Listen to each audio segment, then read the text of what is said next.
ਸਤਿ ਸ੍ਰੀ ਅਕਾਲ। ਤੁਸੀਂ ਦੇਖ ਰਹੇ ਹੋ ਪੰਜਾਬ ਮੇਲ USA TV। ਮੈਂ ਬरुण कौर मान। ਖਬਰਾਂ ਦੇ ਬੁਲੇਟਿਨ ਵਿੱਚ ਤੁਹਾਡਾ ਸਵਾਗਤ ਹੈ। ਖਬਰਾਂ ਦੇ ਬੁਲੇਟਿਨ ਦੇ ਸਪਾਂਸਰ ਹਨ real estate broker Mohan Cheema. Real estate ਦੀ ਦੁਨੀਆ ਦੇ ਵਿੱਚ ਮੰਨਿਆ ਪ੍ਰਮੰਨਿਆ ਨਾਮ। ਪੇਸ਼ ਨੇ ਪਹਿਲਾਂ ਛੋੜਵੀਆਂ ਖਬਰਾਂ। ਯੂਕਰੇਨ ਨੂੰ ਲੰਬੀ ਦੂਰੀ ਦੀਆਂ ਮਿਜ਼ਾਈਲਾਂ ਦੀ ਸਪਲਾਈ ਤੋਂ ਭੜਕਿਆ ਰੂਸ। ਪੁਤਿਨ ਨੇ ਅਮਰੀਕਾ ਨੂੰ ਦਿੱਤੀ ਚੇਤਾਵਨੀ। ਅਮਰੀਕਾ ਤੇ ਦੱਖਣੀ ਕੋਰੀਆ ਨੇ ਕੀਤੇ 8 ਮਿਜ਼ਾਈਲ ਪ੍ਰੀਖਣ। ਅਮਰੀਕਾ ਦਾ ਓਹੀਓ ਸੂਬਾ ਅਧਿਆਪਕਾਂ ਨੂੰ ਸਕੂਲ ਵਿੱਚ ਬੰਦੂਕਾਂ ਲਿਜਾਣ ਦੀ ਦੇਵੇਗਾ ਆਗਿਆ। ਪ੍ਰਵਾਸੀਆਂ ਖਿਲਾਫ ਨਫ਼ਰਤ ਫੈਲਾ ਰਹੇ ਟਰੰਪ ਸਮਰਥਕ ਅਤੇ ਚੈਨਲ ਭਾਰਤੀਆਂ ਤੇ ਵੀ ਵਧੇ ਹਮਲੇ। ਸ੍ਰੀ ਗੁਰੂ ਅਰਜਨ ਦੇਵ ਜੀ ਦੀ ਸ਼ਹੀਦੀ ਅਤੇ 1984 ਦੇ ਸ਼ਹੀਦਾਂ ਦੀ ਯਾਦ ਵਿੱਚ ਸੈਨ ਫਰਾਂਸਿਸਕੋ ਵਿਖੇ ਹੋਇਆ ਵਿਸ਼ਾਲ ਨਗਰ ਕੀਰਤਨ। ਕੈਲੀਫੋਰਨੀਆ ਸੂਬੇ ਦੇ ਐਲਕ ਗਰੋਵ ਪਾਰਕ ਦੀਆਂ ਤੀਆਂ 7 ਅਗਸਤ ਨੂੰ ਫਿਰ ਗੋਲੀਬਾਰੀ ਨਾਲ ਦਹਿਲਿਆ ਅਮਰੀਕਾ। ਟੈਨੈਸੀ ਵਿੱਚ ਫਾਇਰਿੰਗ ਦੌਰਾਨ 3 ਲੋਕਾਂ ਦੀ ਮੌਤ, 14 ਜ਼ਖਮੀ। ਅਮਰੀਕਾ ਵਿੱਚ ਹੋਰ ਕਈ ਥਾਵਾਂ ਤੇ ਹੋਈ ਫਾਇਰਿੰਗ। ਤੇ ਹੁਣ ਇਹਨਾਂ ਖਬਰਾਂ ਦਾ ਵਿਸਥਾਰ।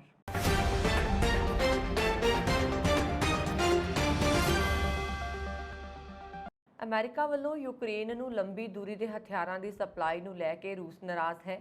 ਅਮਰੀਕਾ ਨੂੰ ਸਿੱਧੀ ਚੇਤਾਵਨੀ ਦਿੰਦੇ ਹੋਏ ਰੂਸੀ ਰਾਸ਼ਟਰਪਤੀ ਪੁਤਿਨ ਨੇ ਕਿਹਾ ਕਿ ਜੇਕਰ ਅਮਰੀਕਾ ਨੇ ਯੂਕਰੇਨ ਨੂੰ ਲੰਬੀ ਦੂਰੀ ਦੀਆਂ ਮਿਜ਼ਾਈਲਾਂ ਦੀ ਸਪਲਾਈ ਕਰਨੀ ਸ਼ੁਰੂ ਕੀਤੀ ਤਾਂ ਰੂਸ ਨਵੇਂ ਟੀਚਿਆਂ ਨੂੰ ਨਿਸ਼ਾਨਾ ਬਣਾਏਗਾ, ਖਾਸ ਤੌਰ ਤੇ ਉਹ ਟਿਕਾਣੇ ਜੋ ਹੁਣ ਤੱਕ ਇਸ ਯੁੱਧ ਵਿੱਚ ਰੂਸੀ ਹਮਲਿਆਂ ਤੋਂ ਅਛੂਤੇ ਰਹੇ ਨੇ।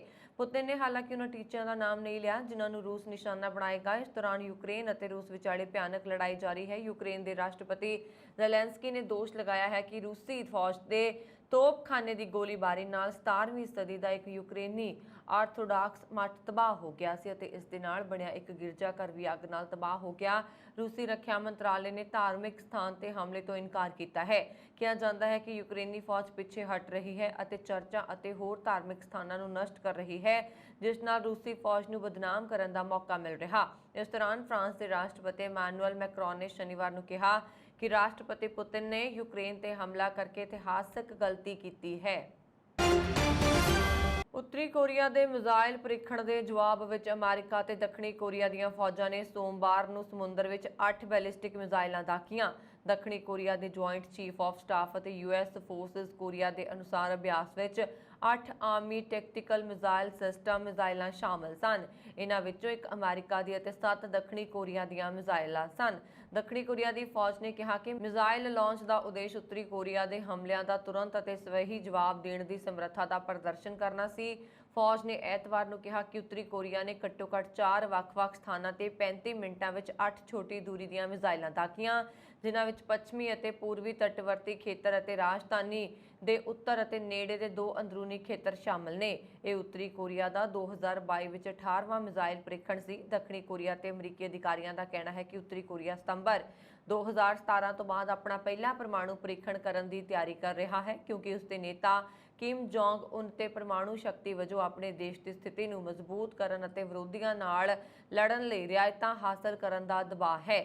ਦੱਖਣੀ ਕੋਰੀਆ ਦੇ ਰਾਸ਼ਟਰਪਤੀ ਜੂਨ ਸੂਕ ਨੇ ਸੋਮਵਾਰ ਨੂੰ ਦੇਸ਼ ਦੇ ਯਾਦਗਾਰੀ ਦਿਵਸ ਤੇ ਆਪਣੇ ਸੰਬੋਧਨ ਵਿੱਚ ਕਿਹਾ ਕਿ ਉਹਨਾਂ ਦੀ ਸਰਕਾਰ ਉੱਤਰੀ ਕੋਰੀਆ ਦੇ ਵੱਧਦੇ ਪਰਮਾਣੂ ਹਥਿਆਰਾਂ ਅਤੇ ਮਿਜ਼ਾਈਲ ਖਤਰੇ ਦਾ ਮੁਕਾਬਲਾ ਕਰਨ ਲਈ ਮੁੱਢਲੀ ਅਤੇ ਵਿਹਾਰਕ ਸੁਰੱਖਿਆ ਸਮਰੱਥਾਵਾਂ ਹਾਸਲ ਕਰੇਗੀ। ਅਮਰੀਕਾ ਦਾ ਓਹੀਓ ਸੂਬਾ ਇੱਕ ਅਜਿਹਾ ਕਾਨੂੰਨ ਬਣਾਉਣ ਲਈ ਤਿਆਰ ਹੈ ਜੋ ਅਧਿਆਪਕਾਂ ਅਤੇ ਹੋਰ ਸਟਾਫ ਕਰਮਚਾਰੀਆਂ ਨੂੰ ਸਕੂਲਾਂ ਵਿੱਚ ਬੰਦੂਕਾਂ ਨਾਲ ਲੈਸ ਹੋਣ ਦੀ ਆਗਿਆ ਦਿੰਦਾ ਹੈ ਜਦੋਂ ਉਹ 24 ਘੰਟੇ ਦੀ ਸ਼ੁਰੂਆਤੀ ਸਿਖਲਾਈ ਪੂਰੀ ਕਰ ਲੈਂਦੇ ਨੇ। ਸਮਰਥਕਾਂ ਨੂੰ ਉਮੀਦ ਹੈ ਕਿ ਹਥਿਆਰਬੰਦ ਅਧਿਆਪਕ ਸਕੂਲੀ ਗੋਲੀਬਾਰੀ ਦੀ ਬਰਨਬਾਰਤਾ ਅਤੇ ਮੌਤ ਦੀ ਮਿਆਦ ਨੂੰ ਘਟਾ ਦੇਣਗੇ, ਜੋ ਕਿ ਸੰਯੁਕਤ ਰਾਜ ਵਿੱਚ ਬਾਰ-ਬਾਰ ਹੋ ਰਹੀਆਂ ਨੇ। ਅਧਿਆਪਕ ਯੂਨੀਅਨ ਅਤੇ ਰਾਜ ਦੀ ਮੁੱਖ ਪੁਲਿਸ ਅਧਿਕਾਰੀ ਯੂਨੀਅਨ ਸਮੇਤ ਬਿੱਲ ਦੇ ਵਿਰੋਧੀਆਂ ਦਾ ਕਹਿਣਾ ਹੈ ਕਿ ਇਹ ਸਿਰਫ ਬੱਚਿਆਂ ਲਈ ਸਕੂਲ ਨੂੰ ਹੋਰ ਖਤਰਨਾਕ ਬਣਾ ਦੇਗਾ। ਟੈਕਸਾਸ ਦੇ ਉਬਾਲਡੇ ਵਿੱਚ ਇੱਕ 에ਅਰ 15 ਸਟਾਈਲ ਰਾਈਫਲ ਨਾਲ ਇੱਕ ਨੌਜਵਾਨ ਦੁਆਰਾ ਇੱਕ ਸਕੂਲ ਤੇ ਹਮਲਾ ਕਰਨ ਤੋਂ 10 ਦਿਨਾਂ ਬਾਅਦ ਬਿੱਲ ਨੂੰ ਅੰਤਮ ਰੂਪ ਦਿੱਤਾ ਗਿਆ ਸੀ। ਇਸ ਕਤਲੇਆਮ ਵਿੱਚ 19 ਵਿਦਿਆਰਥੀਆਂ ਅਤੇ 2 ਅਧਿਆਪਕ ਮਾਰੇ ਗਏ ਸਨ।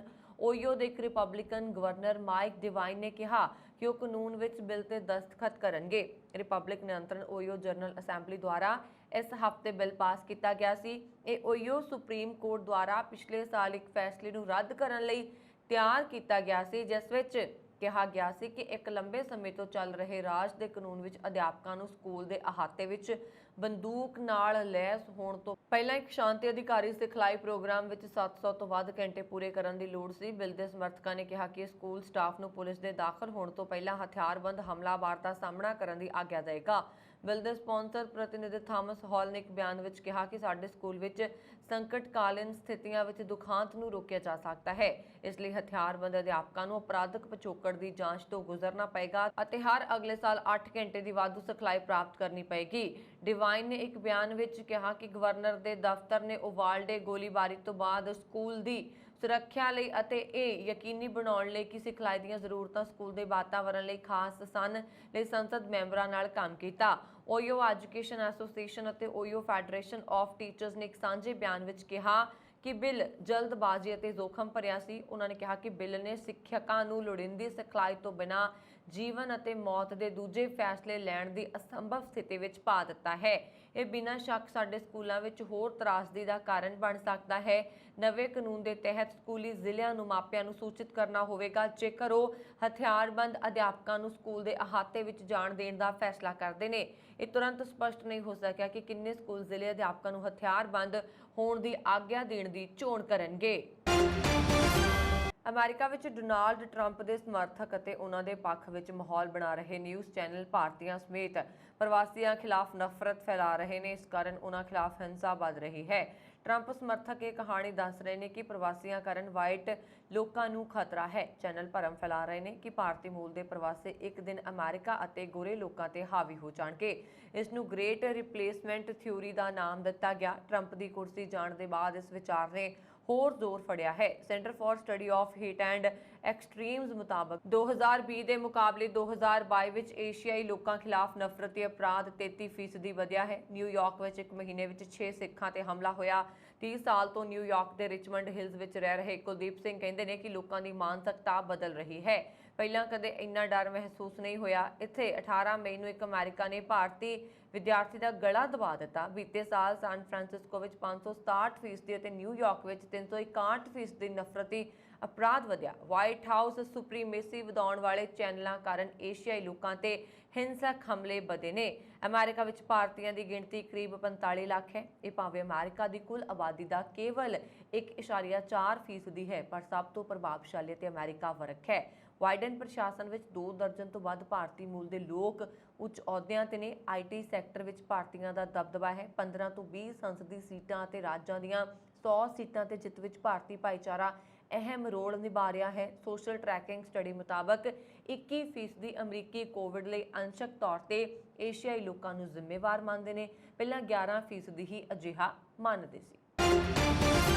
ਸ਼ਹੀਦਾਂ ਦੇ ਸਰਤਾਜ ਸ੍ਰੀ ਗੁਰੂ ਅਰਜਨ ਦੇਵ ਜੀ ਦੀ ਸ਼ਹੀਦੀ ਨੂੰ ਸਮਰਪਿਤ ਅਤੇ 1984 ਦੇ ਸ਼ਹੀਦਾਂ ਨੂੰ ਯਾਦ ਕਰਦੇ ਹੋਏ ਸਮੂਹ ਸਿੱਖ ਸੰਗਤ ਵੱਲੋਂ ਕੈਲੀਫੋਰਨੀਆ ਦੇ ਸ਼ਹਿਰ ਸੈਨ ਫਰਾਂਸਿਸਕੋ ਵਿਖੇ ਸਾਲਾਨਾ ਵਿਸ਼ਾਲ ਨਗਰ ਕੀਰਤਨ ਕਰਵਾਇਆ ਗਿਆ, ਜਿਸ ਵਿੱਚ ਦੂਰ ਦਰਾਡੇ ਤੋਂ ਸੰਗਤਾਂ ਨੇ ਹਾਜ਼ਰੀ ਭਰੀ। ਨਗਰ ਕੀਰਤਨ ਦੀ ਸ਼ੁਰੂਆਤ 5 ਪਿਆਰਿਆਂ ਦੀ ਅਗਵਾਈ ਵਿੱਚ ਸਿੱਖ ਨਿਸ਼ਾਨ ਸਾਹਿਬ ਲੈ ਤੁਰਦੇ ਹੋਏ ਨਿਸ਼ਾਨ 'ਚ ਅੱਗੇ ਅਮਰੀਕਾ ਦੇ ਰਾਸ਼ਟਰੀ ਝੰਡੇ ਅਤੇ ਕੈਲੀਫੋਰਨੀਆ ਦੇ ਝੰਡੇ ਨਾਲ ਕੀਤੀ ਗਈ, ਜਿਸ ਬਾਅਦ ਸੁੰਦਰ ਪਾਲਕੀ ਵਿੱਚ ਸੁਸ਼ੋਭਿਤ ਸ੍ਰੀ ਗੁਰੂ ਗ੍ਰੰਥ ਸਾਹਿਬ ਜੀ ਚੱਲ ਰਹੇ ਸਨ। ਇਸ ਦੌਰਾਨ ਕੀਰਤਨ ਅਤੇ ਗੁਰਬਾਣੀ ਜਾਪ ਕਰਦੀਆਂ ਸੰਗਤਾਂ ਨਾਲ ਪਰਿਕਰਮਾ ਕਰ ਰਹੀਆਂ ਸਨ, ਜਿਸ ਦੌਰਾਨ ਗੱਤਕਾ ਇਹ ਨਗਰ ਕੀਰਤਨ 2 ਸਟਰੀਟ ਅਤੇ ਮਾਰਕੀਟ ਸਟਰੀਟ ਤੋਂ ਸ਼ੁਰੂ ਹੋ ਕੇ ਸਥਾਨਕ ਸਿਵਿਕ ਸੈਂਟਰ ਸਿਟੀ ਹਾਲ ਕੋਲ ਜਾ ਕੇ ਸੰਪੂਰਨ ਹੋਇਆ। ਇਸ ਸਮੇਂ ਸਿੱਖ ਮੋਟਰਸਾਈਕਲ ਕਲੱਬ ਵੱਲੋਂ ਵੀ ਹਾਜ਼ਰੀ ਭਰੀ ਗਈ, ਜਿੱਥੇ ਲੱਗੀ ਸਟੇਜ ਤੋਂ ਵੱਖ-ਵੱਖ ਪੰਥਕ ਆਗੂ ਅਤੇ ਬੁਲਾਰੇ ਸੰਗਤਾਂ ਨੂੰ ਸੰਬੋਧਨ ਹੋਏ। ਇਸ ਸਮੇਂ ਖਾਸ ਤੌਰ ਤੇ ਬੁਲਾਰਿਆਂ ਵੱਲੋਂ ਭਾਰਤ ਵਿੱਚ ਸਿੱਖ ਧਰਮ ਦੀ ਹੋ ਰਹੀ ਨਸਲਕੁਸ਼ੀ ਤੇ ਚਿੰਤਾ ਪ੍ਰਗਟ ਕੀਤੀ ਗਈ। ਜੂਨ 1984 ਦੇ ਭਾਰਤ ਸਰਕਾਰ ਦੁਆਰਾ ਕੀਤੇ ਘੱਲੂਘਾਰੇ ਤੇ ਅਤੇ ਇਸ ਵਿੱਚ ਮਾਰੇ ਗਏ ਸਮੂਹ ਸ਼ਹੀਦਾਂ ਨੂੰ ਸ਼ਰਧਾਂਜਲੀ ਦਿੱਤੀ ਗਈ। ਇਸ ਸਮੇਂ ਸਿੰਘਾਂ ਵੱਲੋਂ ਸਿੱਖ ਮਾਰਸ਼ਲ ਆਰਟ ਗੱਤਕਾ ਦੇ ਜ਼ੌਹਰ ਵੀ ਦਿਖਾਏ ਗਏ। ਗੁਰੂ ਦਾ ਲੰਗਰ ਅਤੁੱਟ ਵਰਤਾਇਆ ਗਿਆ। ਸਿੱਖ ਕੌਮ ਦੀ ਹਮੇਸ਼ਾ ਲਈ ਚੜ੍ਹਦੀ ਕਲਾ ਅਤੇ ਸਰਬੱਤ ਦੇ ਭਲੇ ਦੇ ਲਈ ਇਹ ਅਰਦਾਸ ਨਾਲ ਨਗਰ ਕੀਰਤਨ ਸੰਪੂਰਨ ਹੋਏ। ਇੰਟਰਨੈਸ਼ਨਲ ਪੰਜਾਬੀ ਕਲਚਰਲ ਅਕੈਡਮੀ ਵੱਲੋਂ ਇਸ ਵਾਰ ਤੀਆਂ ਦਾ ਮੇਲਾ 7 ਅਗਸਤ ਦਿਨ ਐਤਵਾਰ ਨੂੰ ਮਨਾਇਆ ਜਾਏਗਾ। ਤੀਆਂ ਤੀਜ ਦੀਆਂ ਨਾਂ ਹੇਠ ਮਨਾਏ ਜਾਂਦੇ ਇਸ ਮੇਲੇ ਲਈ ਪ੍ਰਬੰਧਕਾਂ ਵੱਲੋਂ ਤਿਆਰੀਆਂ ਜ਼ੋਰ ਸ਼ੋਰ ਨਾਲ ਸ਼ੁਰੂ ਹੋ ਚੁੱਕੀਆਂ ਨੇ। ਐਲਕ ਗਰੋਵ ਰੀਜਨਲ ਪਾਰਕ ਵਿਖੇ ਹੋਣ ਵਾਲੇ ਇਸ ਔਰਤਾਂ ਦੇ ਮੇਲੇ ਵਿੱਚ ਗਿੱਧਾ, ਗੀਤ ਸੰਗੀਤ, ਬੋਲੀਆਂ, ਟੱਪੇ, ਸੁਹਾਗ, ਘੋੜੀਆਂ, ਡੀਜੇ ਤੋਂ ਇਲਾਵਾ ਹੋਰ ਵੀ ਬਹੁਤ ਸਾਰੀਆਂ ਮਨੋਰੰਜਕ ਆਈਟਮਾਂ ਦੀ ਪੇਸ਼ਕਾਰੀ ਕੀਤੀ ਜਾਏਗੀ। ਇਸ ਬਾਰੇ ਤੀਆਂ CSD ਦੇ ਸਹਿਯੋਗ ਨਾਲ ਕਰਵਾਈਆਂ ਜਾ ਰਹੀਆਂ ਨੇ। ਇਹਨਾਂ ਤੀਆਂ ਵਿੱਚ ਕੈਲੀਫੋਰਨੀਆ ਭਰ ਤੋਂ ਵੈਂਡਰ ਪਹੁੰਚ ਕੇ ਪੰਜਾਬ ਵਰਗਾ ਮਾਹੌਲ ਸਿਰਜਦੇ ਨੇ, ਜਿੱਥੇ ਔਰਤਾਂ ਕੱਪੜੇ, ਦੇਸੀ ਜੁੱਤੀਆਂ, ਗਹਿਣੇ ਗੱਟੇ ਆਦਿ ਖਰੀਦਦੀਆਂ ਨੇ। ਖਾਣ ਪੀਣ ਦੇ ਸਟਾਲ ਵੀ ਵਿਸ਼ੇਸ਼ ਤੌਰ ਤੇ ਲਗਾਏ ਜਾਂਦੇ ਨੇ। ਹੋਰ ਜਾਣਕਾਰੀ ਲਈ ਜਾਂ ਸਟਾਲ ਬੁੱਕ ਕਰਵਾਉਣ ਦੇ ਲਈ ਤੁਸੀਂ ਵੀ ਸੰਪਰਕ ਕਰ ਸਕਦੇ ਹੋ। ਉਸ ਸੰਪਰਕ ਦੇ ਲਈ ਨੰਬਰ ਨੇ 9163209444। ਇੱਕ ਵਾਰੀ ਹੋਰ ਨੰਬਰ ਦੱਸ ਦਿੰਦੇ ਆ 9162406969। ਔਰ ਇਹ ਤੀਆਂ ਬਿਲਕੁਲ ਨॉन प्रॉफिट ਤੀਆਂ ਹੁੰਦੀਆਂ ਨੇ ਤੇ ਐਂਟਰੀ ਬਿਲਕੁਲ ਫ੍ਰੀ ਹੁੰਦੀ ਹੈ। ਅਮਰੀਕਾ ਵਿੱਚ ਇੱਕ ਵਾਰ ਫਿਰ ਤੋਂ ਗੋਲੀਬਾਰੀ ਹੋਣ ਦੀ ਘਟਨਾ ਸਾਹਮਣੇ ਆਈ ਹੈ। ਅਮਰੀਕਾ ਦੇ ਟੈਨੇਸੀ ਵਿੱਚ ਇੱਕ ਨਾਈਟ ਕਲੱਬ ਨੇੜੇ ਗੋਲੀਬਾਰੀ ਕਾਰਨ 3 ਲੋਕਾਂ ਦੀ ਮੌਤ ਹੋ ਗਈ ਅਤੇ 14 ਹੋਰ ਜ਼ਖਮੀ ਹੋ ਗਏ। ਚੈਟਨੂਗਾ ਪੁਲਿਸ ਮੁਖੀ ਸੀ ਮਰਫੀ ਨੇ ਦੱਸਿਆ ਕਿ ਵਿੱਚ 14 ਲੋਕਾਂ ਨੂੰ ਗੋਲੀ ਲੱਗੀ ਹੈ ਤੇ ਗੋਲੀਬਾਰੀ ਤੋਂ ਬਚ ਕੇ ਭੱਜਣ ਦੌਰਾਨ 3 ਲੋਕ ਫੜਦਿਆਂ ਦੀ ਚਪੇਟ ਵਿੱਚ ਆ ਗਏ। ਉਹਨਾਂ ਨੇ ਦੱਸਿਆ ਕਿ 2 ਲੋਕਾਂ ਦੀ ਮੌਤ ਗੋਲੀ ਲੱਗਣ ਕਾਰਨ ਹੋਈ ਹੈ ਜਦਕਿ ਇੱਕ ਦੀ ਜਾਨ ਗੱਡੀ ਦੀ ਚਪੇਟ ਵਿੱਚ ਆਉਣ ਕਾਰਨ ਹੋਈ ਹੈ। ਉਹਨਾਂ ਨੇ ਦੱਸਿਆ ਕਿ ਜ਼ਖਮੀ ਲੋਕਾਂ ਵਿੱਚ 16 ਪੀੜਤ ਬਾਲਗ ਨੇ, ਇੱਕ ਨਾਬਾਲਗ ਹੈ ਜਦਕਿ ਕਈਆਂ ਦੀ ਹਾਲਤ ਨਾਜ਼ੁਕ ਬਣੀ ਹੋਈ ਹੈ। ਮਰਫੀ ਨੇ ਦੱਸਿਆ ਕਿ ਸ਼ਨੀਵਾਰ ਐਤਵਾਰ ਦੀ ਰਾਤ 2:42 ਤੇ ਇੱਕ ਨਾਈਟ ਕਲੱਬ ਦੇ ਨੇੜੇ ਮਾਕਕਲੀ ਐਵਨਿਊ ਵਿੱਚ ਗੋਲੀਬਾਰੀ ਦੀ ਸੂਚਨਾ ਮਿਲੀ, ਜਿਸ ਤੋਂ ਬਾਅਦ ਅਧਿਕਾਰੀ ਮੌਕੇ ਤੇ ਪਹੁੰਚੇ ਅਤੇ ਦੇਖਿਆ ਕਿ ਕਈ ਲੋਕ ਜ਼ਖਮੀ ਹੋਏ ਨੇ। ਅਮਰੀਕਾ ਦੇ ਵਿੱਚ ਗੋਲੀਬਾਰੀ ਦਾ ਸਿਲਸਿਲਾ ਰੁਕਣ ਦਾ ਨਾਮ ਨਹੀਂ ਲੈ ਰਿਹਾ। ਅਮਰੀਕਾ ਦੇ ਫਿਲਾਡੈਲਫੀਆ ਤੋਂ ਖਬਰ ਹੈ ਜਿੱਥੇ ਸ਼ਨੀਵਾਰ ਦੇਰ ਰਾਤ ਗੋਲੀਬਾਰੀ ਵਿੱਚ 3 ਲੋਕਾਂ ਦੀ ਮੌਤ ਹੋਈ, ਘੱਟੋ-ਘੱਟ 11 ਹੋਰ ਜ਼ਖਮੀ ਹੋਏ। ਅਧਿਕਾਰੀਆਂ ਨੇ ਜਾਣਕਾਰੀ ਦਿੱਤੀ ਕਿ ਪੁਲਿਸ ਇੰਸਪੈਕਟਰ ਡੀ.ਐਫ. ਪੇਸ ਨੇ ਇੱਕ ਪ੍ਰੈਸ ਕਾਨਫਰੰਸ ਦੌਰਾਨ ਕਿ ਭੀੜ ਤੇ ਗੋਲੀਆਂ ਚਲਾਈਆਂ ਗਈਆਂ ਅਤੇ ਇੱਕ ਅਧਿਕਾਰੀ ਨੇ ਇੱਕ ਸ਼ੱਕੀ ਤੇ ਗੋਲੀਬਾਰੀ ਕੀਤੀ। ਇਹ ਸਪਸ਼ਟ ਨਹੀਂ ਹੈ ਕਿ ਸ਼ੱਕੀ ਨੂੰ ਗੋਲੀ ਮਾਰੀ ਗਈ ਸੀ ਜਾਂ ਨਹੀਂ। ਪੇਸ ਨੇ ਕਿਹਾ, ਤੁਸੀਂ ਕਲਪਨਾ ਕਰ ਸਕਦੇ ਹੋ ਕਿ ਸਾਊਥ ਸਟਰੀਟ ਤੇ ਸੈਂਕੜੇ ਲੋਕ ਜਸ਼ਨ ਮਨਾ ਰਹੇ ਨੇ ਅਤੇ ਜਿਵੇਂ ਕਿ ਉਹ ਹਰ ਵੀਕਐਂਡ ਕਰਦੇ ਨੇ ਉਸ ਸਮੇਂ ਗੋਲੀਬਾਰੀ ਹੋ ਜਾਂਦੀ ਹੈ। ਗੋਲੀਬਾਰੀ ਵਿੱਚ ਜ਼ਖਮੀ ਹੋਏ ਲੋਕਾਂ ਦੀ ਹਾਲਤ ਦਾ ਪਤਾ ਨਹੀਂ ਲੱਗ ਸਕਿਆ। ਅਧਿਕਾਰੀਆਂ ਨੇ ਦੱਸਿਆ ਕਿ ਅਜੇ ਤੱਕ ਕਿਸੇ ਨੂੰ ਗ੍ਰਿਫਤਾਰ ਨਹੀਂ ਕੀਤਾ ਗਿਆ ਪਰ 2 ਹਥਿਆਰ ਬਰਾਮਦ ਕੀਤੇ ਗਏ ਨੇ। ਪੁਲਿਸ ਵਿਭਾਗ ਨੇ ਟਵੀਟ ਕਰਕੇ ਕਿਹਾ ਕਿ ਘਟਨਾ ਵਾਲੀ ਥਾਂ ਤੇ ਜਾਣ ਤੋਂ ਬਚੋ। ਵਿਭਾਗ ਨੇ ਦੱਸਿਆ ਕਿ ਕਈ ਲੋਕ ਜ਼ਖਮੀ ਹੋਏ ਨੇ। ਇੱਕ ਗੋਲੀਬਾਰੀ ਦੀ ਅਗਲੀ ਖਬਰ ਫੋਨਿਕਸ ਤੋਂ ਹੈ। ਫੋਨਿਕਸ ਦੇ ਇੱਕ ਸਟ੍ਰਿਪ ਮਾਲ ਵਿੱਚ ਹੋਏ ਝਗੜੇ ਉਪਰੰਤ ਗੋਲੀਬਾਰੀ ਵਿੱਚ ਇੱਕ ਲੜਕੀ ਦੀ ਮੌਤ ਹੋ ਗਈ ਹੈ ਤੇ 7 ਹੋਰ ਜ਼ਖਮੀ ਹੋ ਗਏ ਨੇ। ਦਿਨ-ਬ-ਦਿਨ ਅਮਰੀਕਾ 'ਚ ਘਟਨਾਵਾਂ ਵੱਧਦੀਆਂ ਜਾ ਰਹੀਆਂ ਨੇ। ਫੋਨਿਕਸ ਦੇ ਪੁਲਿਸ ਸਰਜੈਂਟ ਐਂਡੀ ਵਿਲਜ਼ੀਅਮ ਨੇ ਦੱਸਿਆ ਕਿ ਗੋਲੀਬਾਰੀ ਦੀ ਘਟਨਾ ਦੇਰ ਰਾਤ ਵਾਪਰੀ। ਉਹਨਾਂ ਨੇ ਕਿਹਾ ਕਿ ਇੱਕ 14 ਸਾਲਾ ਲੜਕੀ ਦੀ ਘਟਨਾ ਸਥਾਨ ਤੇ ਹੀ ਮੌਤ ਹੋ ਗਈ ਜਦਕਿ ਇੱਕ ਔਰਤ, 5 ਮਰਦ ਤੇ ਇੱਕ ਨਾਬਾਲਗ ਲੜਕੀ ਨੂੰ ਹਸਪਤਾਲ ਦਾਖਲ ਕਰਵਾਇਆ ਗਿਆ। ਜ਼ਖਮੀਆਂ ਦੀ ਉਮਰ 17 ਤੋਂ 24 ਸਾਲ ਦੇ ਦਰਮਿਆਨ ਹੈ। ਵਿਲਜ਼ੀਅਮ ਅਨੁਸਾਰ ਲੱਗਦਾ ਹੈ ਕਿ ਪਾਰਟੀ ਲਈ ਇਕੱਠੇ ਹੋਏ ਲੋਕਾਂ ਵਿਚਾਲੇ ਕਿਸੇ ਗੱਲ ਨੂੰ ਲੈ ਕੇ ਝਗੜਾ ਹੋਇਆ ਜੋ ਗੰਭੀਰ ਰੂਪ ਅਖਤਿਆਰ ਕਰ ਗਿਆ। ਅਗਲੀ ਖਬਰ ਅਮਰੀਕਾ ਦੇ ਵਿਸਕਾਂਸਨ ਦੇ ਇੱਕ ਸਾਬਕਾ ਜੱਜ ਦੀ ਗੋਲੀ ਮਾਰ ਕੇ ਹੱਤਿਆ ਕਰਨ ਦੇ ਨਾਲ ਜੁੜੀ ਹੋਈ ਹੈ। ਸਾਬਕਾ ਜੱਜ ਦੀ ਗੋਲੀ ਮਾਰ ਕੇ ਹੱਤਿਆ ਕਰ ਦਿੱਤੀ ਗਈ। ਵਿਸਕਾਂਸਨ ਦੇ ਨਿਆਂ ਵਿਭਾਗ ਨੇ ਕਿਹਾ ਕਿ ਜ਼ੂਨੀਓ ਕਾਉਂਟੀ ਸਰਕਟ ਕੋਰਟ ਦੇ ਸਾਬਕਾ ਜੱਜ 68 ਸਾਲਾ ਜੋਹਨ ਰੋਮਰ ਦੀ ਹੱਤਿਆ ਮਿੱਥ ਕੇ ਕੀਤੀ ਗਈ ਹੈ। ਵਿਭਾਗ ਅਨੁਸਾਰ ਰੋਮਰ ਦੀ ਹੱਤਿਆ ਨਿਊ ਲਿਸਬਨ, ਵਿਸਕਾਂਸਨ ਵਿੱਚ ਉਹਨਾਂ ਦੇ ਘਰ 'ਚ ਕੀਤੀ ਗਈ। ਸ਼ੱਕੀ ਦੋਸ਼ੀ 50 ਸਾਲਾ ਡੌਗਲਸ ਕੇ ਤੁਹਾਡੇ ਨੇ ਖੁਦ ਨੂੰ ਵੀ ਗੋਲੀ ਮਾਰ ਲਈ। ਜਦੋਂ ਪੁਲਿਸ ਉਸ ਦੇ ਘਰ ਪੁੱਜੀ ਤਾਂ ਉਹ ਘਰ ਦੇ ਤਹਿਖਾਨੇ 'ਚੋਂ ਮਿਲਿਆ ਤੇ ਉਸ ਨੂੰ ਗੰਭੀਰ ਹਾਲਤ ਵਿੱਚ ਹਸਪਤਾਲ ਦਾਖਲ ਕਰਵਾਇਆ ਗਿਆ। ਪੁਲਿਸ ਨੇ ਘਟਨਾ ਸਥਾਨ ਤੋਂ ਅਗਨ ਸ਼ਾਸਤਰ ਬਰਾਮਦ ਕਰ ਲਿਆ। ਜੱਜ ਰੋਮਰ ਨੇ ਆਪਣਾ ਜ਼ਿਆਦਾਤਰ ਕੈਰੀਅਰ ਕਾਨੂੰਨ ਸੇਵਾ ਵਿੱਚ ਬਿਤਾਇਆ। ਸੁਪਰੀਮ ਕੋਰਟ ਦੇ ਮੁੱਖ ਜੱਜ ਅਨੀਟ ਕਿੰਗਜ਼ਲੈਂਡ ਜ਼ਿਗਲਰ ਨੇ ਕਿਹਾ ਕਿ ਰੋਮਰ ਤੇਜ਼ ਬੁੱਧੀ ਦੇ ਮਾਲਕ ਸਨ ਤੇ ਹਮੇਸ਼ਾ ਆਪਣਾ ਤਜਰਬਾ ਤੇ ਗਿਆਨ ਸਾਥੀਆਂ ਨਾਲ ਸਾਂਝਾ ਕਰਦੇ ਸਨ। ਰੂਸ ਯੂਕਰੇਨ ਜੰਗ ਨੂੰ 100 ਤੋਂ ਵੱਧ ਦਿਨ ਹੋ ਚੁੱਕੇ ਨੇ। ਐਤਵਾਰ ਨੂੰ ਰੂਸ ਨੇ ਪੂਰਬੀ ਯੂਕਰੇਨ ਦੇ ਸ਼ਹਿਰ ਸਵੇਰੋਦੋਨੇਤਸਕ ਤੇ ਕਈ ਮਿਜ਼ਾਈਲਾਂ ਦਾਗੀਆਂ। ਇਨ੍ਹਾਂ ਧਮਾਕਿਆਂ ਨੇ ਰਾਜਧਾਨੀ ਕੀਵ ਨੂੰ ਹਿਲਾ ਕੇ ਰੱਖ ਦਿੱਤਾ। ਮਿਜ਼ਾਈਲ ਹਮਲਿਆਂ ਵਿੱਚ ਕਿਸੇ ਜਾਨੀ ਨੁਕਸਾਨ ਦੀ ਸੂਚਨਾ ਨਹੀਂ। ਕੁਝ ਲੋਕ ਜ਼ਖਮੀ ਹੋ ਗਏ ਜਿਨ੍ਹਾਂ ਨੂੰ ਹਸਪਤਾਲ ਲਈ ਦਾਖਲ ਕਰਵਾਇਆ ਗਿਆ। ਯੂਕਰੇਨ ਦੇ ਆਰਮਡ ਫੋਰਸਿਸ ਦੇ ਜਨਰਲ ਸਟਾਫ ਨੇ ਦਾਅਵਾ ਕੀਤਾ ਹੈ ਕਿ ਅਸੀਂ ਹੁਣ ਤੱਕ ਰੂਸੀ ਫੌਜ ਦੇ 31,000 ਸੈਨਿਕਾਂ ਨੂੰ ਮਾਰ ਦਿੱਤਾ ਹੈ। ਇਹ ਅੰਕੜਾ ਯੁੱਧ ਦੀ ਸ਼ੁਰੂਆਤ ਤੋਂ ਲੈ ਕੇ 24 ਫਰਵਰੀ ਤੋਂ 3 ਜੂਨ ਤੱਕ ਦਾ ਹੈ। 5 ਜੂਨ ਨੂੰ ਯੂਕਰੇਨ ਦੇ ਰਾਸ਼ਟਰਪਤੀ ਵਲਾਦੀਮੀਰ ਜ਼ੈਲੈਂਸਕੀ ਨੇ ਦੇਸ਼ ਵਾਸੀਆਂ ਲਈ ਇੱਕ ਵੀਡੀਓ ਜਾਰੀ ਕੀਤੀ ਸੀ। ਜ਼ੈਲੈਂਸਕੀ ਨੇ ਕਿਹਾ ਕਿ ਉਹ ਸਭ ਕੁਝ ਸਾੜਨ ਅਤੇ ਨਸ਼ਟ ਕਰਨ ਦੀ ਤਿਆਰੀ ਕਰ ਰਹੇ ਨੇ। ਉਹ ਧਾਰਮਿਕ ਸਥਾਨਾਂ ਨੂੰ ਵੀ ਨਿਸ਼ਾਨਾ ਬਣਾ ਰਹੇ ਨੇ। ਰੂਸੀ ਹਮਲੇ ਵਿੱਚ ਹੁਣ ਤੱਕ 113 ਚਰਚ ਤਬਾਹ ਹੋ ਚੁੱਕੇ ਨੇ। ਇਹਨਾਂ ਵਿੱਚੋਂ ਕਈ ਚਰਚ ਸਾਲਾਂ ਪੁਰਾਣੇ ਨੇ ਜੋ ਦੂਜੇ ਵਿਸ਼ਵ ਯੁੱਧ ਦੌਰਾਨ ਬਰਕਰਾਰ ਰਹੇ। ਵੀਡੀਓ ਵਿੱਚ ਜ਼ੈਲੈਂਸਕੀ ਨੇ ਦੇਸ਼ ਵਾਸੀਆਂ ਅਤੇ ਸੈਨਿਕਾਂ ਦੇ ਹੌਸਲੇ ਦੀ ਤਾਰੀਫ ਕੀਤੀ। ਉਹਨਾਂ ਨੇ ਕਿਹਾ ਕਿ ਜਦੋਂ ਰੂਸ ਨੇ ਹਮਲਾ ਕੀਤਾ ਸੀ ਤਾਂ ਕਿਸੇ ਨੇ ਨਹੀਂ ਸੋਚਿਆ ਕਿ ਅਸੀਂ ਇੰਨੇ ਦਿਨਾਂ ਤੱਕ ਦੁਸ਼ਮਣ ਦਾ ਮੁਕਾਬਲਾ ਕਰ ਸਕਾਂਗੇ, ਪਰ ਜਿਸ ਤਰ੍ਹਾਂ ਅਸੀਂ ਰੂਸੀ ਫੌਜ ਦਾ ਸਾਹਮਣਾ ਕੀਤਾ ਹੈ ਉਸ ਦੀ ਪੂਰੀ ਦੁਨੀਆ ਸ਼ਲਾਘਾ ਕਰ ਰਹੀ ਹੈ। ਹਮਲੇ ਦੌਰਾਨ ਦੁਨੀਆ ਦੇ ਚੋਟੀ ਦੇ ਨੇਤਾਵਾਂ ਨੇ ਮੈਨੂੰ ਯੂਕਰੇਨ ਛੱਡਣ ਦੀ ਸਲਾਹ ਦਿੱਤੀ, ਪਰ ਮੈਂ ਆਪਣੇ ਪਰਿਵਾਰ ਨੂੰ ਕਿਵੇਂ ਛੱਡ ਸਕਦਾ ਹਾਂ। ਅਮਰੀਕਾ 'ਚ ਇੱਕ ਬਿੱਲੀ ਨੇ ਹਾਲ ਹੀ ਵਿੱਚ ਆਪਣੀ ਗ੍ਰੈਜੂਏਸ਼ਨ ਪੂਰੀ ਕੀਤੀ ਹੈ। ਬਿੱਲੀ ਜ਼ੂਮ ਤੇ ਆਪਣੀ ਮਾਲਕਨ ਦੀ ਹਰ ਕਲਾਸ ਵਿੱਚ ਸ਼ਾਮਲ ਹੁੰਦੀ ਸੀ ਅਤੇ ਹੁਣ ਯੂਨੀਵਰਸਿਟੀ ਤੋਂ ਗ੍ਰੈਜੂਏਟ ਹੋ ਚੁੱਕੀ ਹੈ। ਫ੍ਰਾਂਸੇਸਾ ਬਾਰਡੀਆਰ ਅਤੇ ਉਸ ਦੀ ਬਿੱਲੀ ਸੂਕੀ ਨੇ ਆਸਟਿਨ ਵਿਖੇ ਟੈਕਸਾਸ ਯੂਨੀਵਰਸਿਟੀ ਤੋਂ ਆਪਣੀਆਂ ਡਿਗਰੀਆਂ ਹਾਸਲ ਕੀਤੀਆਂ। ਆਪਣੀਆਂ ਕਲਾਸਾਂ ਦੌਰਾਨ ਘਰ ਵਿੱਚ ਫ੍ਰਾਂਸੇਸਾ ਜ਼ਿਆਦਾਤਰ ਆਪਣੀ ਬਿੱਲੀ ਨਾਲ ਹੁੰਦੀ ਸੀ। ਹੌਲੀ-ਹੌਲੀ ਸੂਕੀ ਨੇ ਫ੍ਰਾਂਸੇਸਾ ਨਾਲ ਜ਼ੂਮ ਤੇ ਨਿਯਮਿਤ ਕਲਾਸਾਂ ਲਗਾਉਣੀਆਂ ਸ਼ੁਰੂ ਕਰ ਦਿੱਤੀਆਂ। ਫ੍ਰਾਂਸੇਸਾ ਨੇ ਇੰਸਟਾਗ੍ਰਾਮ ਤੇ ਟੋਪੀ ਅਤੇ ਗਾਊਨ 'ਚ ਆਪਣੀ ਅਤੇ ਸੂਕੀ ਦੀ ਇੱਕ ਫੋਟੋ ਸ਼ੇਅਰ ਕੀਤੀ ਹੈ, ਜਿਸ ਵਿੱਚ ਬਿੱਲੀ ਵੀ ਗਾਊਨ ਅਤੇ ਟੋਪੀ ਪਾ ਕੇ ਨਜ਼ਰ ਆ ਰਹੀ ਹੈ। ਫ੍ਰਾਂਸਿਸਕਾ ਨੇ ਲਿਖਿਆ, ਹਾਂ ਮੇਰੀ ਬਿੱਲੀ ਨੇ ਮੇਰੇ ਨਾਲ ਜ਼ੂਮ ਦੇ ਸਾਰੇ ਲੈਕਚਰ ਅਟੈਂਡ ਕੀਤੇ ਨੇ, ਇਸ ਲਈ ਅਸੀਂ ਦੋਵੇਂ ਇਕੱਠੇ ਆਸਟਿਨ ਵਿਖੇ ਟੈਕਸਾਸ ਯੂਨੀਵਰਸਿਟੀ ਤੋਂ ਗ੍ਰੈਜੂਏਟ ਹੋਏ ਹਾਂ। ਉਸਨੇ ਕਿਹਾ ਕਿ ਜ਼ਿਆਦਾਤਰ ਸਮਾਂ ਮੈਂ ਆਪਣੇ ਅਪਾਰਟਮੈਂਟ ਵਿੱਚ ਸੀ ਅਤੇ ਮੇਰੀ ਬਿੱਲੀ ਹਮੇਸ਼ਾ ਮੇਰੇ ਨਾਲ ਰਹਿੰਦੀ ਸੀ। ਫ੍ਰਾਂਸਿਸਾ ਨੇ ਫੌਕਸ 7 ਨੂੰ ਦੱਸਿਆ ਕਿ ਜਦੋਂ ਵੀ ਮੈਂ ਜ਼ੂਮ ਲੈਕਚਰ ਵਿੱਚ ਸ਼ਾਮਲ ਹੁੰਦੀ ਸੀ, ਮੇਰੀ ਬਿੱਲੀ ਹਮੇਸ਼ਾ ਉਸ ਨੂੰ ਸੁਣਨਾ ਚਾਹੁੰਦੀ ਸੀ ਅਤੇ ਉਹ ਹਮੇਸ਼ਾ ਮੇਰੇ ਲੈਪਟਾਪ ਕੋਲ ਬੈਠਦੀ ਸੀ। ਉਸਨੇ ਕਿਹਾ ਕਿ ਮੇਰੀ ਖਾਸ ਗ੍ਰੈਜੂਏਸ਼ਨ ਹੈ। ਅਫਗਾਨਿਸਤਾਨ ਦੇ ਤਾਲਿਬਾਨ ਸਰਕਾਰ ਦੇ ਰੱਖਿਆ ਮੰਤਰੀ ਮੁੱਲਾ ਯਾਕੂਬ ਨੇ ਕਿਹਾ ਹੈ ਕਿ ਜੇਕਰ ਭਾਰਤ ਤੇ ਅਫਗਾਨਿਸਤਾਨ ਦੀਆਂ ਸਰਕਾਰਾਂ ਵਿਚਾਲੇ ਸੰਬੰਧ ਆਮ ਵਾਂਗ ਹੋ ਜਾਂਦੇ ਨੇ ਤਾਂ ਤਾਲਿਬਾਨ ਅਫਗਾਨ ਸੁਰੱਖਿਆ ਬਲਾਂ ਨੂੰ ਸਿਖਲਾਈ ਲਈ ਭਾਰਤ ਭੇਜਣ ਲਈ ਤਿਆਰ ਹੈ। ਇੱਕ ਭਾਰਤੀ ਨਿਊਜ਼ ਚੈਨਲ ਨਾਲ ਗੱਲਬਾਤ ਕਰਦਿਆਂ ਉਹਨਾਂ ਨੇ ਕਿਹਾ ਕਿ ਉਹਨਾਂ ਨੂੰ ਭਾਰਤ ਨਾਲ ਰੱਖਿਆ ਸੰਬੰਧ ਬਹਾਲ ਕਰਨ ਵਿੱਚ ਕੋਈ ਦਿੱਕਤ ਨਹੀਂ, ਪਰ ਪਹਿਲਾਂ ਦੋਵਾਂ ਮੁਲਕਾਂ ਦੀਆਂ ਸਰਕਾਰਾਂ ਵਿਚਾਲੇ ਕੂਟਨੀਤਿਕ ਸੰਬੰਧ ਬਹਾਲ ਹੋਣੇ ਚਾਹੀਦੇ ਨੇ। ਤਾਲਿਬਾਨ ਦੇ ਸੰਸਥਾਪਕ ਅਤੇ ਨੇਤਾ ਮੁੱਲਾ ਉਮਰ ਦੇ ਪੁੱਤਰ ਰੱਖਿਆ ਮੰਤਰੀ ਯਾਕੂਬ ਨੇ ਭਾਰਤ ਸਰਕਾਰ ਤੋਂ ਕਾਬੁਲ ਵਿੱਚ ਆਪਣਾ ਦੂਤਘਰ ਦੁਬਾਰਾ ਖੋਲ੍ਹਣ ਅਤੇ ਤਾਲਿਬਾਨ ਦੇ ਰਾਜਦੂਤ ਨੂੰ ਨਵੀਂ ਦਿੱਲੀ ਸਥਿਤ ਅਫਗਾਨ ਦੂਤਵਾਸ ਨੂੰ ਸੰਭਾਲਣ ਦੀ ਆਗਿਆ ਦੇਣ ਦੀ ਵੀ ਮੰਗ ਕੀਤੀ ਹੈ। ਉਹਨਾਂ ਨੇ ਕਿਹਾ ਕਿ ਜੇਕਰ ਭਾਰਤ ਆਪਣੇ ਡਿਪਲੋਮੈਟਿਕ ਸਟਾਫ ਨੂੰ ਅਫਗਾਨਿਸਤਾਨ ਵਾਪਸ ਭੇਜਦਾ ਹੈ ਤਾਂ ਤਾਲਿਬਾਨ ਹਰ ਤਰ੍ਹਾਂ ਦੀ ਸੁਰੱਖਿਆ ਗਰੰਟੀ ਦੇਣ ਲਈ ਤਿਆਰ ਹੈ। ਯਾਕੂਬ ਨੇ ਕਿਹਾ ਕਿ ਤਾਲਿਬਾਨ ਦਾ ਅਲ-ਕਾਇਦਾ ਨਾਲ ਕੋਈ ਸੰਬੰਧ ਨਹੀਂ ਅਤੇ ਅਫਗਾਨਿਸਤਾਨ ਵਿੱਚ ਅੱਤਵਾਦੀ ਸੰਗਠਨ ਅਤੇ ਅਖੌਤੀ ਇਸਲਾਮਿਕ ਸਟੇਟ ਨੂੰ ਕੁਚਲ ਦਿੱਤਾ ਗਿਆ ਹੈ। ਕਣਕ ਦੇ ਨਿਰਯਾਤ ਨਾਲ ਰੂਸ ਅਤੇ ਪੱਛਮੀ ਦੇਸ਼ਾਂ ਦੇ ਵਿਚਾਲੇ ਤਣਾਅ ਜਾਰੀ ਹੈ। ਰੂਸ ਦੇ ਰਾਸ਼ਟਰਪਤੀ ਵਲਾਦੀਮੀਰ ਪੁਤਿਨ ਨੇ ਦੁਨੀਆ 'ਚ ਵਧ ਰਹੀ ਕਣਕ ਦੀਆਂ ਕੀਮਤਾਂ ਦੇ ਲਈ ਪੱਛਮੀ ਦੇਸ਼ਾਂ ਨੂੰ ਜ਼ਿੰਮੇਵਾਰ ਠਹਿਰਾਇਆ। ਪੁਤਿਨ ਨੇ ਕਿਹਾ ਕਿ ਪੱਛਮੀ ਦੇਸ਼ਾਂ ਦੀ ਪ੍ਰਤੀਬੰਧ ਦੇ ਚੱਲਦੇ ਰੂਸੀ ਮਾਲਵਾਹੀ ਜਹਾਜ਼ ਮਾਲ ਦੀ ਸਪਲਾਈ ਨਹੀਂ ਕਰ ਪਾ ਰਹੇ। ਵਾਰ-ਵਾਰ ਕਹੇ ਜਾਣ ਦੇ ਬਾਵਜੂਦ ਪੱਛਮੀ ਦੇਸ਼ ਅਨਾਜ ਸਪਲਾਈ ਲਈ ਪਾਬੰਦੀ ਹਟਾਉਣ ਨੂੰ ਤਿਆਰ ਨਹੀਂ ਹੈ।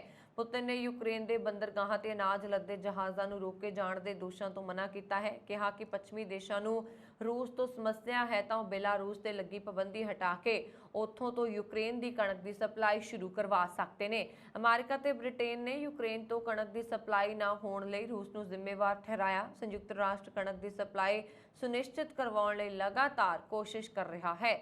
ਸੰਯੁਕਤ ਰਾਸ਼ਟਰ ਦੇ ਮਹਾਸਕੱਤਰ ਐਂਟੋਨੀਓ ਗੁਟਰੇਸ ਨੇ ਫੂਡ ਅਤੇ ਖਾਦ ਦੀ ਸਪਲਾਈ ਵਿੱਚ ਬਣਿਆ ਗਤੀਰੋਧ ਜਲਦ ਖਤਮ ਹੋਣ ਦੀ ਉਮੀਦ ਜਤਾਈ ਹੈ। ਬਾਲੀਵੁੱਡ ਸਟਾਰ ਸਲਮਾਨ ਖਾਨ ਨੂੰ ਜਾਨੋਂ ਮਾਰਨ ਦੀ ਧਮਕੀ ਮਿਲੀ। ਸਿੱਧੂ ਮੂਸੇਵਾਲਾ ਵਾਂਗ ਉਹਨਾਂ ਨੂੰ ਵੀ ਮਾਰਨ ਦੀ ਧਮਕੀ ਦਿੱਤੀ ਗਈ ਹੈ। ਸਲੀਮ ਖਾਨ ਨੂੰ ਇੱਕ ਪੱਤਰ ਮਿਲਿਆ ਹੈ ਜਿਸ ਵਿੱਚ ਇੱਕ ਧਮਕੀ ਦਿੱਤੀ ਗਈ ਹੈ ਕਿ ਸਲਮਾਨ ਖਾਨ ਆਪਣੀਆਂ ਫਿਲਮਾਂ ਤੋਂ ਇਲਾਵਾ ਹੋਰ ਕਾਰਨਾਂ ਕਰਕੇ ਸੁਰਖੀਆਂ 'ਚ ਬਣੇ ਰਹਿੰਦੇ ਨੇ। ਹਾਲ ਹੀ ਵਿੱਚ ਸਰਕਾਰ ਨੇ ਸਲਮਾਨ ਖਾਨ ਦੀ ਸੁਰੱਖਿਆ ਵਧਾ ਦਿੱਤੀ ਸੀ। ਅਣਪਛਾਤੇ ਵਿਅਕਤੀ ਨੇ ਸਲਮਾਨ ਖਾਨ ਅਤੇ ਉਹਨਾਂ ਦੇ ਪਿਤਾ ਸਲੀਮ ਖਾਨ ਨੂੰ ਚਿੱਠੀ ਲਿਖ ਕੇ ਜਾਨੋਂ ਮਾਰਨ ਦੀ ਧਮਕੀ ਦਿੱਤੀ। ਮਾਮਲੇ ਨੂੰ ਗੰਭੀਰਤਾ ਨਾਲ ਲੈਂਦੇ ਹੋਏ ਬੰਬਈ ਪੁਲਿਸ ਨੇ ਬਾਂਦਰਾ ਪੁਲਿਸ ਸਟੇਸ਼ਨ 'ਚ ਮਾਮਲਾ ਦਰਜ ਕਰਕੇ ਜਾਂਚ ਸ਼ੁਰੂ ਕਰ ਦਿੱਤੀ। ਦੱਸਿਆ ਜਾ ਰਿਹਾ ਕਿ ਸਲਮਾਨ ਖਾਨ ਦੇ ਪਿਤਾ ਸਲੀਮ ਖਾਨ ਨੂੰ ਇਹ ਧਮਕੀ ਭਰਿਆ ਪੱਤਰ ਮਿਲਿਆ ਸੀ। ਇਸ ਤੋਂ ਬਾਅਦ ਸਲੀਮ ਖਾਨ ਨੇ ਬੰਬਈ ਦੇ ਬਾਂਦਰਾ ਥਾਣੇ ਵਿੱਚ ਸ਼ਿਕਾਇਤ ਦਰਜ ਕਰਵਾਈ। ਬੰਬਈ ਪੁਲਿਸ ਨੇ ਤੁਰੰਤ ਅਣਪਛਾਤੇ ਵਿਅਕਤੀ ਖਿਲਾਫ ਮਾਮਲਾ ਦਰਜ ਕਰਕੇ ਜਾਂਚ ਸ਼ੁਰੂ ਕਰ ਦਿੱਤੀ। ਹਾਲਾਂਕਿ ਅਜੇ ਤੱਕ ਇਹ ਪਤਾ ਨਹੀਂ ਲੱਗ ਸਕਿਆ ਕਿ ਚਿੱਠੀ ਕਿਸਨੇ ਲਿਖੀ ਹੈ। ਕਾਂਗਰਸ ਵੱਲੋਂ ਲੋਕ ਸਭਾ ਸੰਗਰੂਰ ਵਿੱਚ ਹੋਣ ਵਾਲੀ ਜ਼ਿਮਨੀ ਚੋਣ ਦੇ ਲਈ ਆਪਣੇ ਉਮੀਦਵਾਰ ਦਾ ਐਲਾਨ ਕਰ ਦਿੱਤਾ ਗਿਆ ਹੈ। ਕਾਂਗਰਸ ਪਾਰਟੀ ਵੱਲੋਂ ਦਲਵੀਰ ਸਿੰਘ ਗੋਲਡੀ ਨੂੰ ਉਮੀਦਵਾਰ ਐਲਾਨਿਆ ਗਿਆ। ਦੱਸਣਯੋਗ ਹੈ ਕਿ ਦਲਵੀਰ ਗੋਲਡੀ ਪਹਿਲਾਂ ਧੂਰੀ ਵਿਧਾਨ ਸਭਾ ਹਲਕੇ ਤੋਂ ਵਿਧਾਇਕ ਰਹਿ ਚੁੱਕੇ ਨੇ। ਇਹਨਾਂ ਵਿਧਾਨ ਸਭਾ ਚੋਣਾਂ ਵਿੱਚ ਦਲਵੀਰ ਗੋਲਡੀ ਧੂਰੀ ਹਲਕੇ ਤੋਂ ਮੁੱਖ ਮੰਤਰੀ ਭਗਵੰਤ ਮਾਨ ਤੋਂ ਚੋਣ ਹਾਰ ਗਏ ਸਨ। ਜ਼ਿਕਰਯੋਗ ਹੈ ਕਿ ਸੰਗਰੂਰ ਜ਼ਿਮਨੀ ਚੋਣ ਲਈ ਆਪ ਸ਼੍ਰੋਮਣੀ ਅਕਾਲੀ ਦਲ ਅਤੇ ਭਾਜਪਾ ਵੱਲੋਂ ਆਪਣੇ ਉਮੀਦਵਾਰਾਂ ਦਾ ਐਲਾਨ ਵੀ ਕਰ ਦਿੱਤਾ ਗਿਆ ਹੈ। ਆਪਣੀਆਂ ਨੌਕਰੀਆਂ ਪੱਕੀਆਂ ਕਰਨ ਅਤੇ ਤਨਖਾਹਾਂ ਵਿੱਚ ਵਾਧੇ ਦੀ ਮੰਗ ਨੂੰ ਲੈ ਕੇ ਟੈਟ ਪਾਸ ਕੱਚੇ ਅਧਿਆਪਕ ਯੂਨੀਅਨ ਤੇ 3 ਅਧਿਆਪਕ ਸਮਰਜੀਤ ਸਿੰਘ ਮਾਨਸਾ, ਬਲਕਾਰ ਸਿੰਘ ਪਾਤੜਾ ਤੇ ਜਸਵੀਰ ਕੌਰ ਬਠਿੰਡਾ ਸਥਾਨਕ ਸਰਕਾਰੀ ਸਿਵਲ ਹਸਪਤਾਲ ਸੰਗਰੂਰ ਨੇੜੇ ਪਾਣੀ ਵਾਲੀ ਟੈਂਕੀ ਤੇ ਚੜ੍ਹ ਗਏ। ਉਹਨਾਂ ਪੰਜਾਬ ਸਰਕਾਰ ਖਿਲਾਫ ਜ਼ੋਰਦਾਰ ਨਾਅਰੇਬਾਜ਼ੀ ਕੀਤੀ। ਟੈਟ ਪਾਸ ਕੱਚੇ ਅਧਿਆਪਕ ਯੂਨੀਅਨ ਦੇ ਸੂਬਾਈ ਆਗੂ ਸਮਰਜੀਤ ਸਿੰਘ ਮਾਨਸਾ, ਬਲਕਾਰ ਸਿੰਘ ਪਟਿਆਲਾ ਤੇ ਕਿਰਨ ਸੰਗਰੂਰ ਨੇ ਦੱਸਿਆ ਕਿ 2003 ਤੋਂ ਪੰਜਾਬ ਦੇ ਸਰਕਾਰੀ ਸਕੂਲਾਂ ਵਿੱਚ ਨਿਗੁਣੀਆਂ ਤਨਖਾਹਾਂ ਤੇ ਕੰਮ ਕਰ ਰਹੇ ਨੇ। ਉਹਨਾਂ ਨੇ ਕਿਹਾ ਕਿ 13,000 ਕੱਚੇ ਅਧਿਆਪਕ ਸੂਬੇ ਦੇ ਸਰਕਾਰੀ ਸਕੂਲਾਂ ਵਿੱਚ ਕਈ ਸਾਲਾਂ ਤੋਂ ਨਿਗੁਣੀਆਂ ਤਨਖਾਹਾਂ ਤੇ ਪੜਾਉਣ ਦੇ ਬਾਵਜੂਦ ਕਿਸੇ ਪਾਰਟੀ ਦੀ ਵੀ ਸਰਕਾਰ ਨੇ ਉਹਨਾਂ ਦੀ ਯੋਗਤਾ ਦਾ ਕੋਈ ਮੁੱਲ ਨਹੀਂ ਪਾਇਆ। ਉਹਨਾਂ ਨੇ ਕਿਹਾ ਕਿ ਉਹ ਸਾਰੀਆਂ ਯੋਗਤਾਵਾਂ ਪੂਰੀਆਂ ਕਰਨ ਦੇ ਬਾਵਜੂਦ ਕੇਵਲ 6,000 ਰੁਪਏ ਪ੍ਰਤੀ ਮਹੀਨਾ ਤੇ ਪੜਾ ਰਹੇ ਨੇ, ਜਿਸ ਨਾਲ ਉਹਨਾਂ ਦਾ ਗੁਜ਼ਾਰਾ ਕਰਨਾ ਬਹੁਤ ਮੁਸ਼ਕਿਲ ਹੈ। ਉਹਨਾਂ ਨੇ ਦੱਸਿਆ ਕਿ ਉਹਨਾਂ ਦੀ ਪਹਿਲੀ ਮੰਗ ਤਨਖਾਹਾਂ ਵਿੱਚ ਵਾਧਾ ਕਰਵਾਉਣਾ ਹੈ। ਉਹਨਾਂ ਨੇ ਦੱਸਿਆ ਕਿ ਉਹ ਈਟੀਟੀ, ਐਨਟੀਟੀ ਅਤੇ ਬੀਐਡ ਤੋਂ ਇਲਾਵਾ ਟੈਟ ਪਾਸ ਨੇ। ਉਹਨਾਂ ਨੇ ਕਿਹਾ ਕਿ ਤਜਰਬੇ ਦੇ ਆਧਾਰ ਤੇ ਉਹਨਾਂ ਨੂੰ ਪੱਕਾ ਕੀਤਾ ਜਾਵੇ। ਅਫਰੀਕੀ ਦੇਸ਼ ਨਾਈਜੀਰੀਆ ਵਿੱਚ ਐਤਵਾਰ ਨੂੰ ਇੱਕ ਕੈਥੋਲਿਕ ਚਰਚ ਉੱਤੇ ਹੋਏ ਹਮਲੇ ਵਿੱਚ ਕਈ ਬੱਚਿਆਂ ਸਮੇਤ 50 ਤੋਂ ਵੱਧ ਲੋਕਾਂ ਦੇ ਮਾਰੇ ਜਾਣ ਦਾ ਖਦਸ਼ਾ ਹੈ। ਵੱਡੀ ਗਿਣਤੀ ਵਿੱਚ ਲੋਕ ਜ਼ਖਮੀ ਹੋਏ ਨੇ। ਹਮਲਾਵਰਾਂ ਨੇ ਆਟੋਮੈਟਿਕ ਹਥਿਆਰਾਂ ਨਾਲ ਅੰਨ੍ਹੇਵਾਹ ਗੋਲੀਬਾਰੀ ਕੀਤੀ ਅਤੇ ਨਮਾਜ਼ ਲਈ ਆਏ ਲੋਕਾਂ ਤੇ ਗ੍ਰਨੇਡ ਸੁੱਟੇ। ਹਮਲਾਵਰਾਂ ਨੇ ਚਰਚ ਦੇ ਮੁੱਖ ਪਾਦਰੀ ਨੂੰ ਅਗਵਾ ਕਰ ਲਿਆ ਹੈ। ਜਿਸ ਚਰਚ ਤੇ ਹਮਲਾ ਹੋਇਆ ਸੀ ਉਸ ਦੀਆਂ ਤਸਵੀਰਾਂ ਇੰਟਰਨੈਟ ਮੀਡੀਆ ਤੇ ਆਈਆਂ ਨੇ। ਇਹ ਸਨ ਹੁਣ ਤੱਕ ਦੀਆਂ ਖਬਰਾਂ। ਮੈਨੂੰ ਵਰੁਣ ਕੌਰ ਮਾਨ ਨੂੰ ਦਿਵਾ ਗਿਆ। ਹੋਰ ਖਬਰਾਂ ਦੇ ਲਈ ਸਾਡਾ YouTube channel Punjab media TV ਜ਼ਰੂਰ ਸਬਸਕ੍ਰਾਈਬ ਕਰੋ। ਸਤਿ ਸ਼੍ਰੀ ਅਕਾਲ।